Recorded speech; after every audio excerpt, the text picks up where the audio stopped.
Real quick video. We back. It's TBC in the building. It's the Boxing Clinic. You know what it is. Your boy CJ Goodfella talking about which is the best fight out of this little round robin trio group. Is it Wilder versus Joshua? Is it Wilder versus Fury? Is it Fury versus Joshua?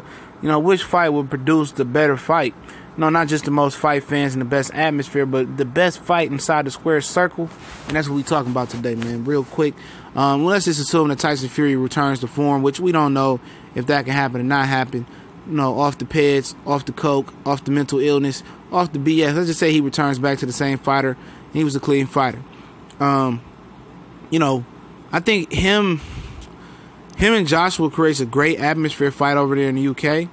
And I think it's a great stylistic fight as well. Him and Wilder, I think it creates a great fight. I think it's a more technical fight as far as him and Wilder. I think that's the worst fight of the bunch. Wilder versus Tyson Fury. As far as, it's going to be a lot of patience. It's two tall guys that's fighting tall, each other tall. Excuse me, they both tall, so it's going to be a little, problem there. Fury likes to feint, and catch you with jab. It's kind of be a messy affair right there. I don't think that's going to be a real clear advantage or disadvantage for somebody. I think it's going to be a waiting game. I think it's going to be a nice fill-out period. It'll be like Ortiz and Wilder a little bit, and I think Fury just feint, and Wilder just bait. And it'll just be, when they do strike, it'll be a beautiful thing. It'll be some Samurai Jack-ish, but I think it'll be just too long. I think it might produce fireworks towards the end, but I think it's going to be a very methodical, tactical type of matchup. Now you're talking about Fury and Anthony Joshua. I think, it'll be a pasting. I think, Tyson Fury is a very tall opponent. I think he's like 4 or 5 more inches taller than it was Joshua, 6'6", so he's about 3 more inches taller than Joshua. It'll be, basically Fury just boxing Joshua ears off and Wilder trying to catch him. Joshua trying to catch him. It'll be a very it'll be just, Fury just walking him down, letting him walk into shit and tricking him and outboxing Joshua and see if Joshua can catch him. And that will be that fight. And I think actually I think Wilder and Joshua actually produces the biggest and most fireworks. I think it's going to be a game of, I don't know who's going to be the cat, who's going to be the mouse. I know Wilder has the range. He knows how to use his height and move a little bit. And then Joshua might try to press the attack. And it might be more fireworks. You never know. Wilder might come out aggressive and push back Joshua. It just has more, building blocks for a better, more firework type of fight. Not saying it's going to have the greatest ending, which I think it might have the best ending out of the trio. Well, I just think the Wilder and Joshua fight, just from a stylistic standpoint, might produce the biggest and best fireworks and the most action from beginning to end. It may be the shortest fight, but I think both of these guys' ability to be offensive and strike first and strike on the back end as well would make a better fight. Now Tyson Fury is a guy that's just he's kind of awkward for a big guy. He's not really an offensive powerhouse as far as him, pushing out a lot of power.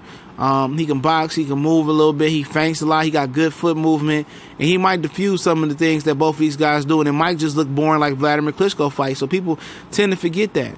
It might be a boring fight versus both of these guys. He might just box these guys' ear off, and if one of these guys catch him towards the end, it'll make for an explosive ending. But, out the three, he's the most boring of the fighters. And I think a lot of people tend to agree who remember seeing him fight, especially the Vladimir Klitschko fight. He's more of a boxer, mover, feiner, and stuff of that nature. And he also has a suspect chin. All these guys might have a suspect chin because, Fury got knocked down by a cruiserweight. Let's not forget that. And Steve Cunningham with the perfect overhand right. It was right hand good night, and he was down for a while, man. If one of these guys, he lands that right hand on Fury, I don't care what he said, especially with the strain and the stress that he put on his body by putting all that weight on, he might not get back up. So, who's the best out the three?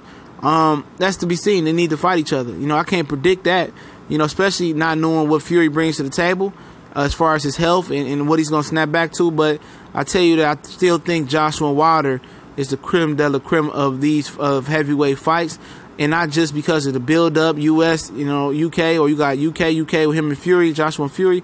I think that's because of stylistic-wise, man. I think stylistically they match up pretty well with each other, and I think it's gonna, I think it produces the most fireworks as well. Now, if you're talking about entertainment outside the square circle, I think Wilder and Tyson Fury both trash talkers, especially Tyson Fury, who's an A+ trash talker. And I think that'll make for a great build-up as well. You know, AJ is real timid. You know, he cries when people talk trash about him, man. Like, everybody's supposed to be respectful, and this is a gentleman's sport. You know, it's an entertainment sport, so you got to entertain, you know, outside the ring, and I think that's where he lacks at. He's so used to just having, you know, UK fans, you know, follow him wherever you go and just say, oh, he's such a great fighter and stuff of that nature. They forget the pageantry about boxing. Now, trash talking is good. It builds up the fight. It makes the fight great, and when he gets to its pinnacle, you know, as far as getting into the ring, you know, it draws more fans in there. So that from an outside entertainment standpoint, the trash talk between Wilder and Tyson Fury would be epic, man. That'd be something great to see. But as far as the fight, I think it'll be a little bit more cat and mouse or fill out period more than Wilder and Joshua, man. I think Wilder and Joshua, as far as action pack and even the trash talk a little bit, even though Joshua would sit there and cry, he started to talk a little bit greasy and sit there and cry and act all sensitive. I think the trash talk will be pretty good, but as far as going back and forth with the MC, with the mic, it'll be Wilder and Fury. But I think the better fight is Wilder and Joshua, even if Fury snaps back to what he once was. But let me hear y'all opinion on this situation. Which fight do you think stylistically wise inside the square circle produces the biggest, best fight, the more bang for your buck? It's TBC and more. It's your boy CJ Goodfellow. Don't forget to follow us on Instagram. Username in the description. Like us on our like page on Facebook and Twitter. Both of those links are in the description. If you want to donate and help us continue to travel, see these fights, and get shit done, and a website and other good stuff I got coming, go ahead and hit the donate to the PayPal. That'll be very, very appreciative. But sharing is just the same as donating for me. So share the video. We gone.